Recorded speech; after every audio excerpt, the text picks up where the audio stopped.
This is Evening News for Wednesday, December 11, 2013. I'm Samuel Suknandan. Thanks for joining us. Making the headlines tonight. GPHC mum on toddler's death.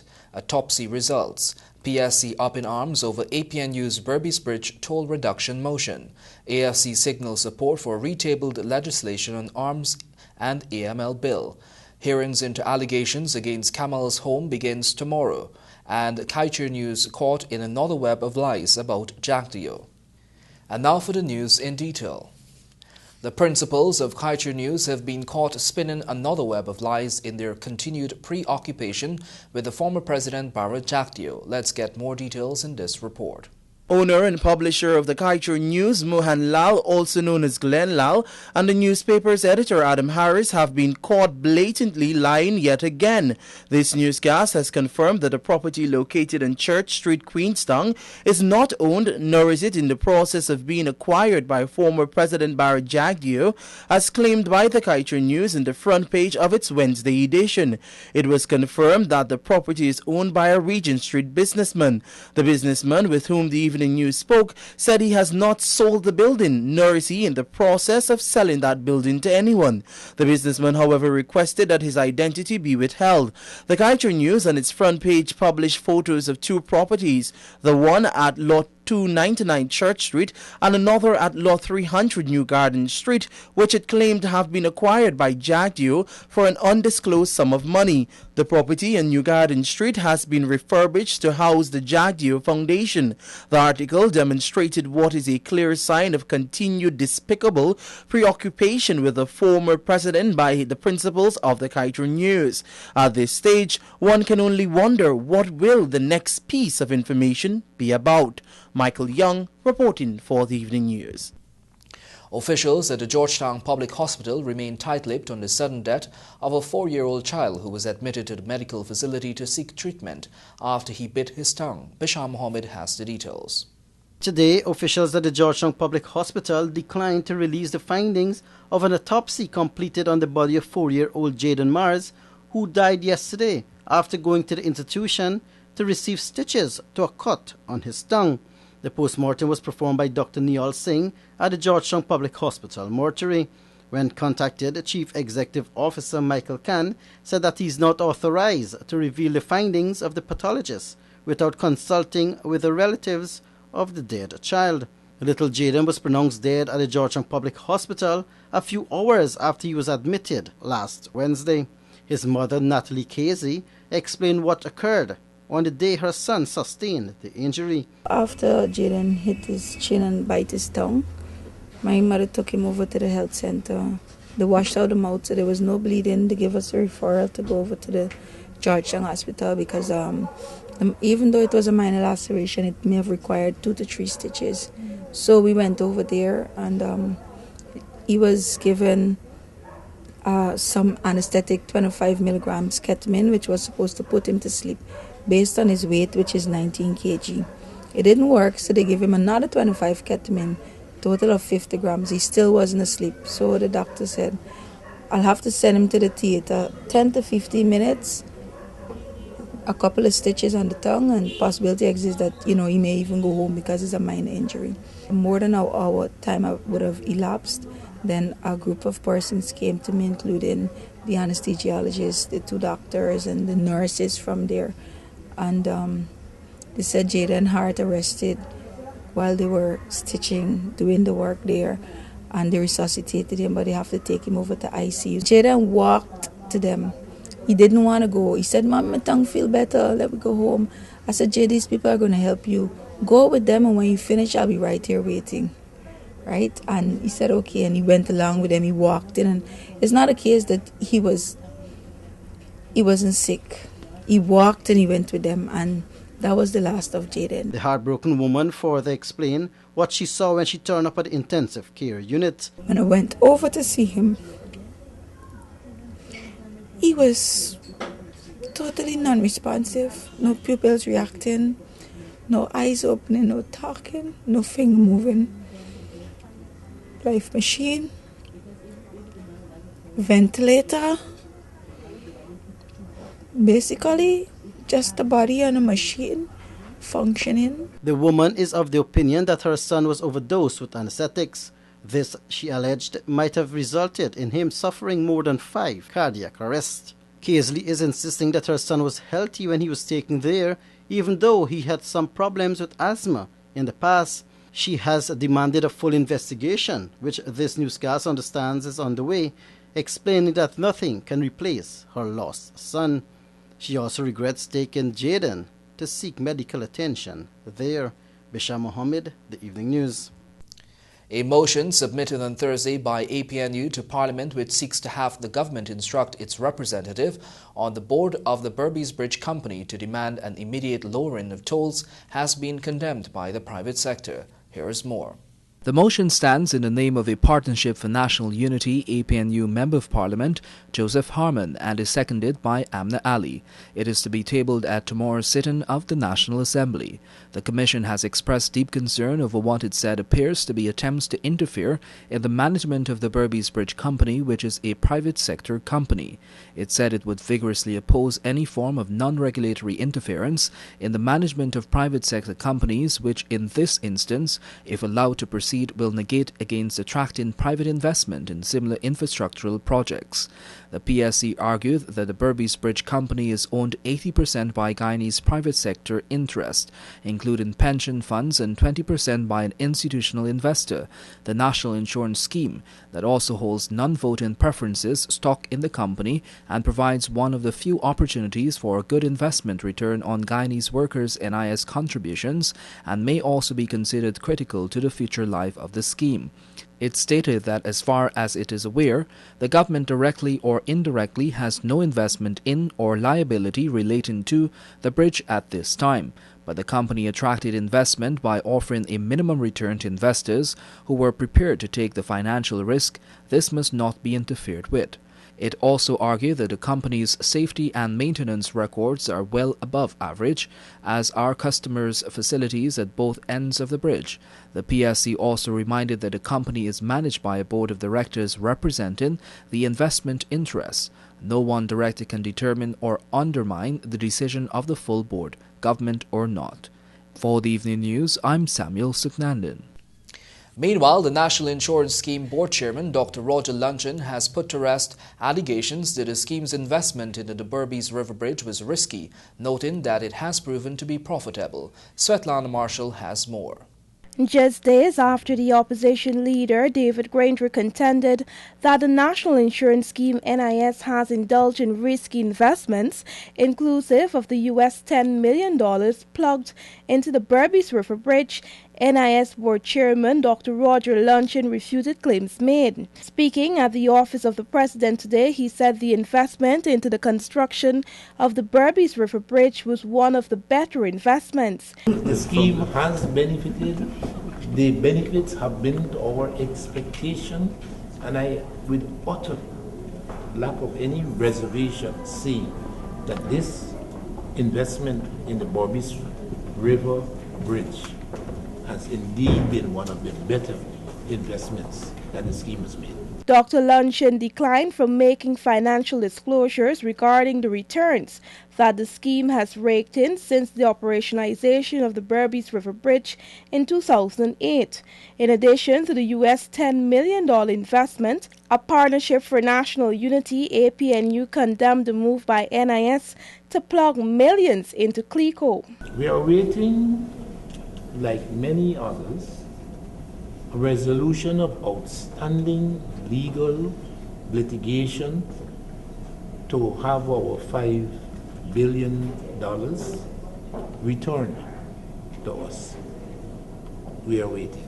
We're optimistic, primarily because a parliamentary resolution, a minister of finance, and a president have came out, you would recall, in the public domain and have made commitments that the scheme will never lose its $5 billion.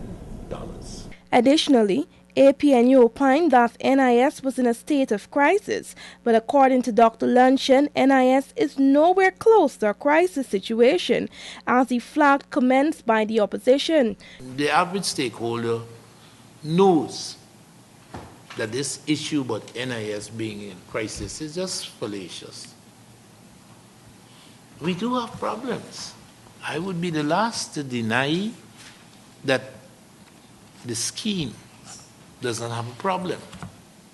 But to elevate it to the level of a crisis, I think is a downright uncharitable. It's foisting all sorts of wrong impressions in the public domain. But records indicate that the scheme had a deficit of $371 million in 2011, while in 2012 a deficit of approximately $474 million was recorded. The figures are likely to jump by the end of 2013. Reporting for the Evening News, I'm Svetlana Marshall.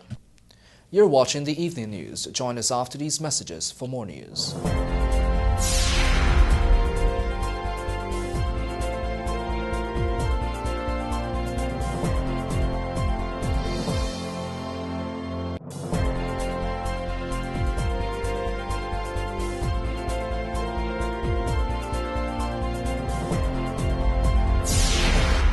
Welcome back. You're watching the Evening News.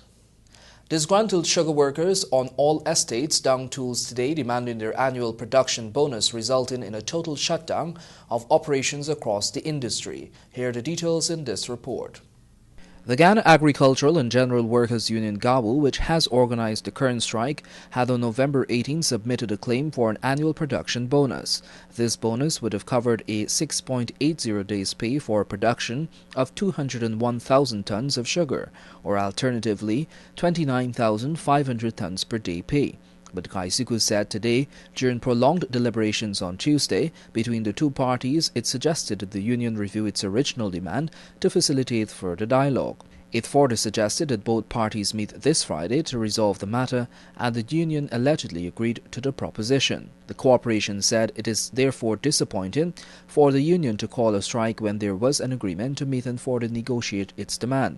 Kaisuku said that GAWU's action violated the core of the extant collective labor agreement. However, President of GAWU Komal Chan told his newscast via telephone today that GAWU fully supports the strike and said that workers have been waiting for too long to receive their annual production bonuses.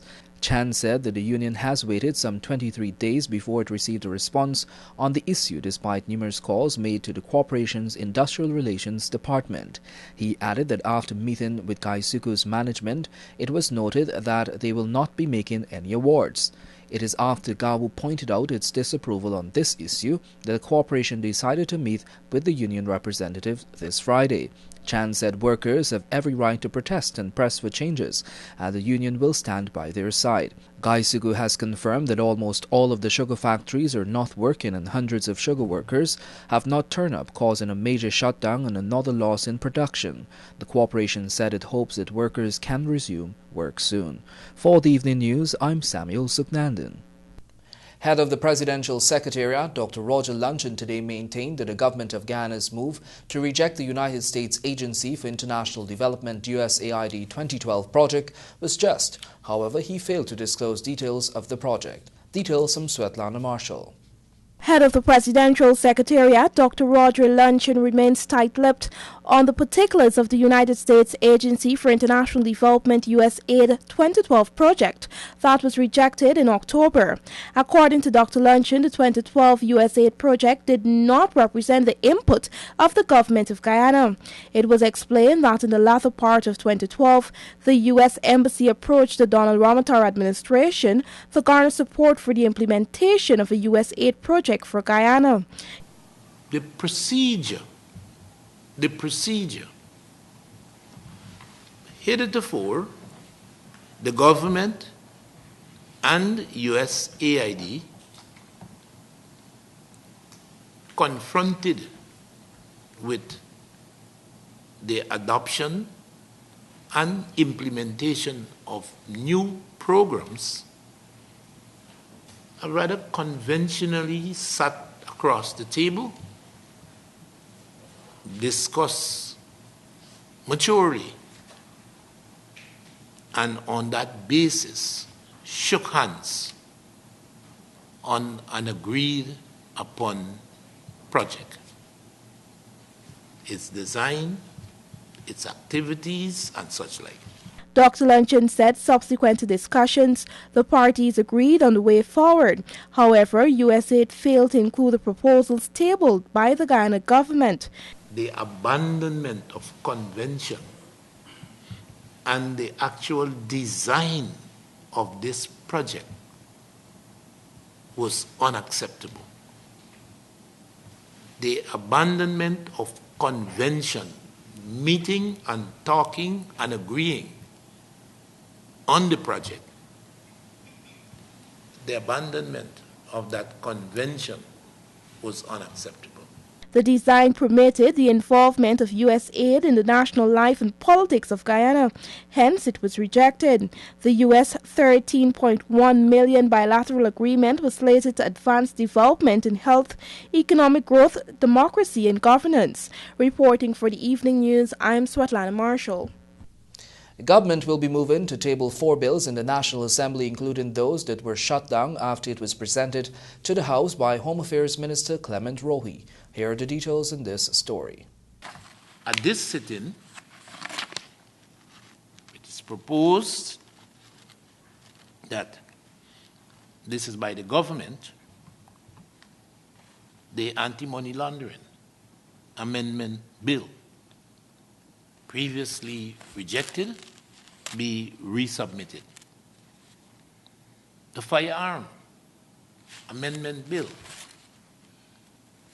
previously rejected, to be resubmitted. Evidence Amendment Bill, previously rejected, to be resubmitted.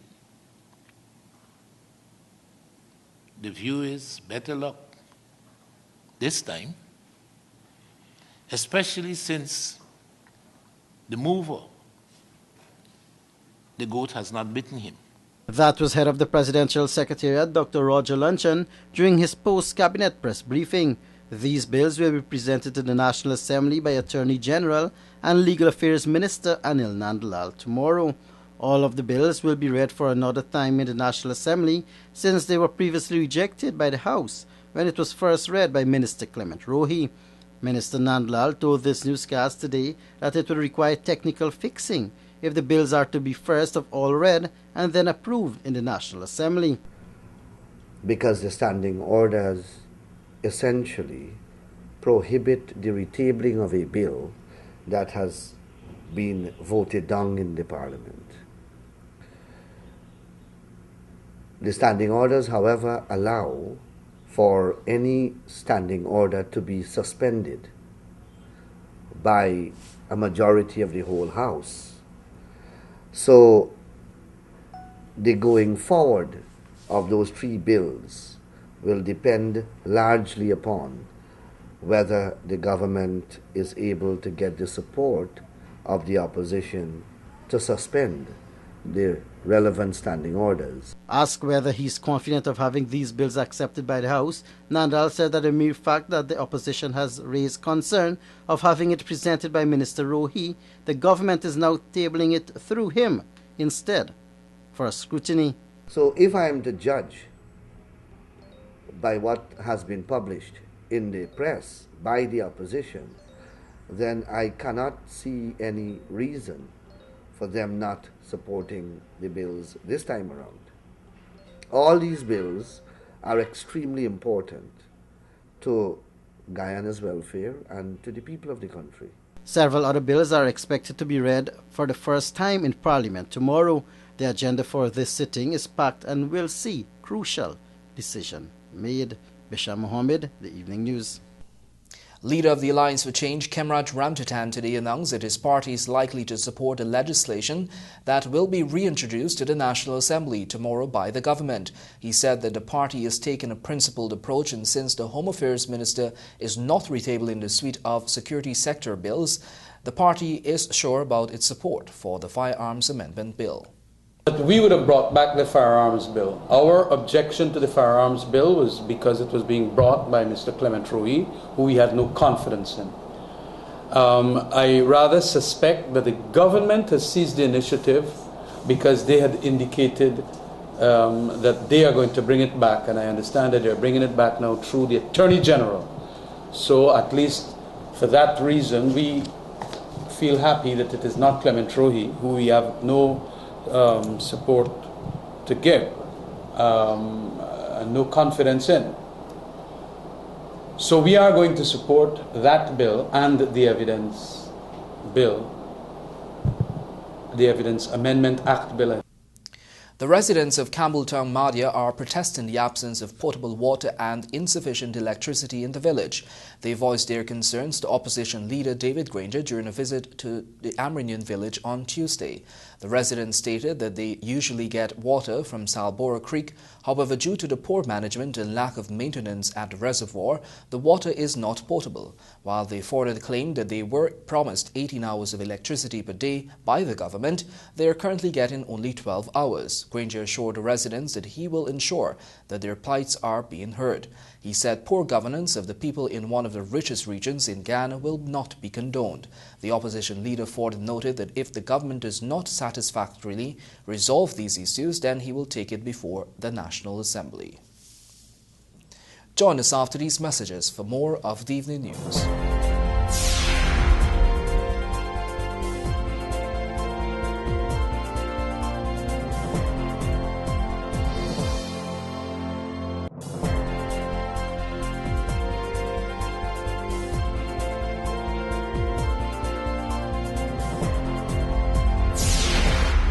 Welcome back to the evening news, and now for a look at some more news.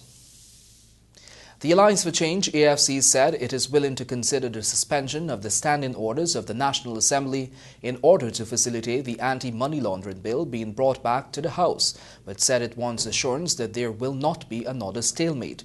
The government has signalled its intention to have the Anti-Money Laundering and Countering the Financing of Terrorism AML-CFT Amendment Bill brought back to the House. AFC in a statement said it is cognizant also of the Partnership for National Unity's APNU intention to table a number of amendments that will strengthen the bill, and in the spirit of compromise, it is prepared to work with the other parliamentary parties to ensure Ghana's financial landscape benefits from both strengthened anti-money laundering laws and oversight of public procurement.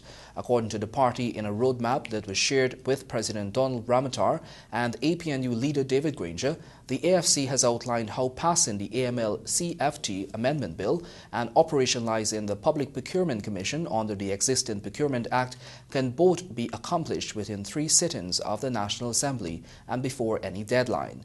What is needed now is the political will to have move both processes forward simultaneously, the AFC said. Meanwhile, the AFC has also rubbished the explanation given by the Ministry of Finance with respect to how it utilized monies that were budgeted for the increase of salaries and wages for public servants. Here are the details from Natasha Aziz. Leader of the Alliance for Change, AFC Kemaraj Ramjatan, says the party is aware that Finance Minister Dr. Ashni Singh has been heavily criticized for his explanation of how the monies were used that were budgeted for increases for public servants. Ramjatan further stated that Singh's second response is not completely true. He said that for the minister to report that only about half of the approved $4.4 billion went towards the increase for public servants when the most substantial part or the full amount was supposed to is criminal. How many new recruits, as I mentioned in my opening statement, how many people were promoted? What was the size of the promotions? If the people had gotten $5,000 more for the promotion, how could it come up to $2.2 billion? Ramjatan further added that it would be absurd to believe that new recruits and promotions from April 2 to December 10, 2013 would entail such a high expenditure. We are going to ask the questions as to literally to name these people. All of them that were the new recruits. Because under the category wages and salaries, that line item, we would have catered generally for the increase in 2013 for that staffing increase.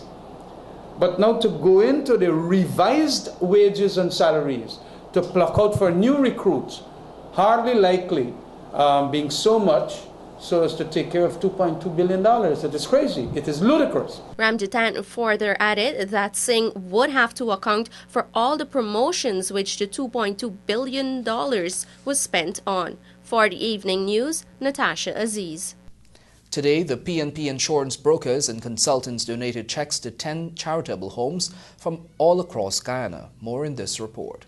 The donation was done by Mr. Bish Pandey and his wife at the Guyana Cricket Club Pavilion this afternoon. Mr. Pandey told representatives of the various organizations that on behalf of the company, he is happy that they can contribute to making a positive impact on the lives of the less fortunate. Finances are difficult to get, so from time to time many organizations give, and we want to be part of that, or we want to be a leader in giving back to the community. Each home received a check for $100,000 and the representatives were very appreciative of the generous gesture. The organizations which benefited from the donation are Blessed Children Home, Canaan Children Home, Howard Rooney Girls Home, Tolmie Reed Rehab Center, Uncle Eddie's Home, Arthur's Home, the Dharamshala, David Rose School for the Handicapped, Cheshire Homes for Guyana, and the Bright Horizon family. A representative of the Dharamshala expressed his gratitude towards Mr. Pandey and his wife, stating that the money will be used for repairs and to provide 3 square meals a day for its members. Over the years, PNP has tried in small ways to reach out to the community to assist, and today was another manifestation of that commitment. Anara Khan reporting for the Evening News. A team from the Agriculture Ministry is set to next week visit the Twin Island Republic of Trinidad and Tobago to meet with their counterparts to address the issue of non-tariff barrier between the two countries. Agriculture Minister Dr. Leslie Ramsamy, during a recent interview, explained that the meeting forms part of the recent agreements sealed between Guyana and Trinidad and Tobago. The latter agreed to host the technical teams from both countries towards addressing the uneven relationship in terms of trade between the two countries. Earlier this year, the two countries signed the agreement, which will also see investors in the Twin Island Republic engaging in large-scale farming in Guyana and both countries engaging in more economic activities. The minister also disclosed that the ministry is pursuing another collaborative venture aimed at developing the local coconut industry, but this time is partnering with the Inter-American Institute for Cooperation on Agriculture, IICA, which has brought on board the Mexican government. Minister Ramsamy explained that focus will be on improving the agronomist, agro-processing and marketing aspects of the industry. Join us after these messages for more of the Evening News.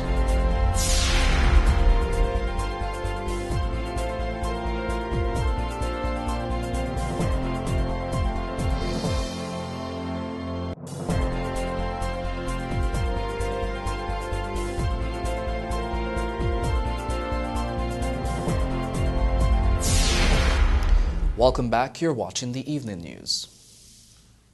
Public hearings for the inquiry into the allegations of maltreatment of orphans housed at the Kamals International Home are scheduled to commence tomorrow from 9 hours at the Albion Sports Complex as the Commission of Inquiry starts its work. The inquiry was launched by the Human Services Ministry into allegations made by 3 teenagers who were accused of running away from home, later charged with wandering and then sentenced to 4 years at the NOC. As a result of this development, a campaign to lobby the court to release the children ensued at Berbice, with several persons making damning allegations about the home and its administrator. An appeal was made at the High Court and the teenagers have been released back into the custody of the state as investigations continue. The ministry said today that persons desirous of making contributions are also invited to be part of the session. The Commission of Inquiry is chaired by A.O. Daljetti Dean and will review the operations of the home in accordance with the minimum operating standards for children's homes and institutions.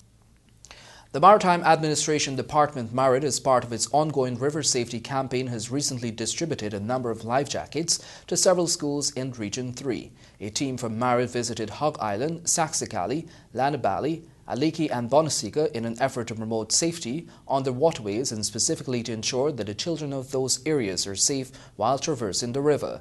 20 life jackets were each distributed to the Northern Hog Island Primary School, Saxicali Nursery and Primary Schools, Lanabali Primary and Nursery Schools, Aliki Primary, Nursery and Secondary Schools, and Lower Bonasika Primary and Nursery Schools. According to a release, Northern Hog Island Primary School head teacher Benedict Persaud, who received the jackets on on behalf of the students, promised to ensure that all students wear them while traversing the waterways. He expressed thanks to Marriott and said the gesture was a good initiative. Join us after these messages for your sport news, sponsored by Macor.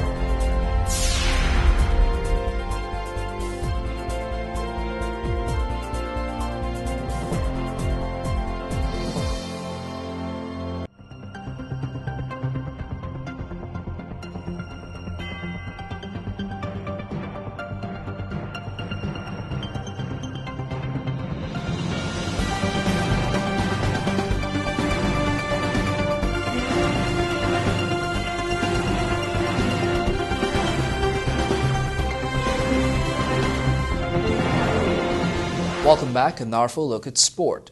In your headlines, New Zealand takes first day honours, preparation in advanced stage for PMTC and Sheriff Horse race meet. Ford and Morgan finish in top 6 of Barbados 10 km. Sloppy fielding by West Indies allowed Ross Taylor to capitalise as the in-form New Zealand batsman scored a century to steer his side out of danger against West Indies on the first day of the second test at Bassin Reserve. On Wednesday, Taylor, who was dropped before getting off the mark, scored a purposeful 129 as New Zealand recovered from 24 for 2 after openers Peter Fulton and Hamish Rutherford were removed cheaply in the first hour. West Indies had New Zealand against the ropes but failed to take advantage of a green top pitch and chilly overcast conditions as the home side reached 307 for 6 at the close. With entities topping the 80-horse mark, the principals of the Port Morant Turf Club, PMTC, Sheriff Business Enterprise and Racing Stable have already put most systems in place for Sunday's horse race meet, slated for the club's racetrack Curtin Berbice. Rajiv Bisnot reports. The organizers have put together an impressive 8-race program for the meet with over $8 million up for grabs. All the big names are set to be on show for what is expected to be a competitive day of racing. The feature race is classified for A and lower horses and will run over 1,200 meters for a top prize of $1.2 million. In a co-feature for 3-year-old West Indies bred horses, the winner will receive $500,000 over 1,200 meters. All events on the day's card are the D3 and E and lower and the 2-year-old West Indies and Guyana Open. Both races card a winning prize of $400,000 and will run also over 1,200 meters.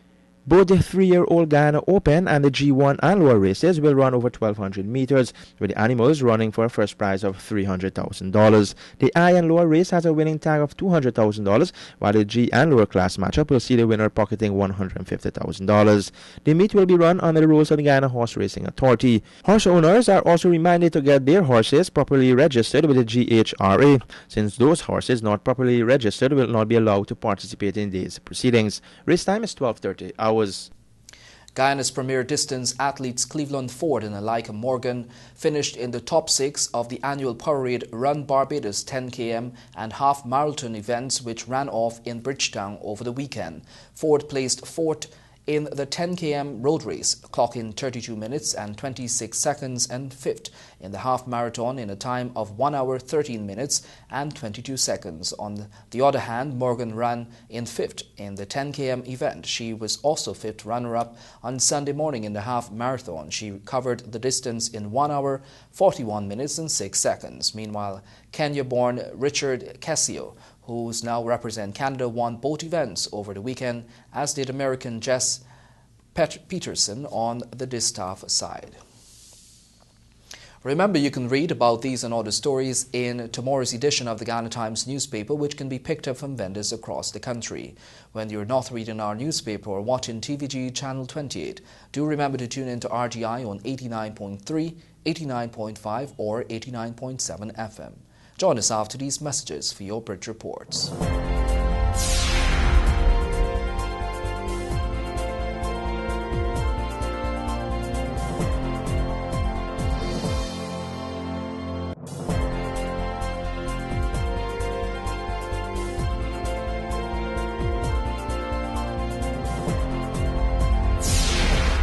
Welcome back, and now for a look at your bridge reports. The Denmark Harbour Bridge will be closed on Thursday, December 12 at 13 hours 30 for a period of 1.5 hours. And the Berbice River Bridge will be closed on Thursday, December 12 at 12 hours 50 for a period of 1.5 hours. That's your Wednesday, December 11, 2013 edition of the Evening News. I'm Samuel Suknandan. Thanks for joining us.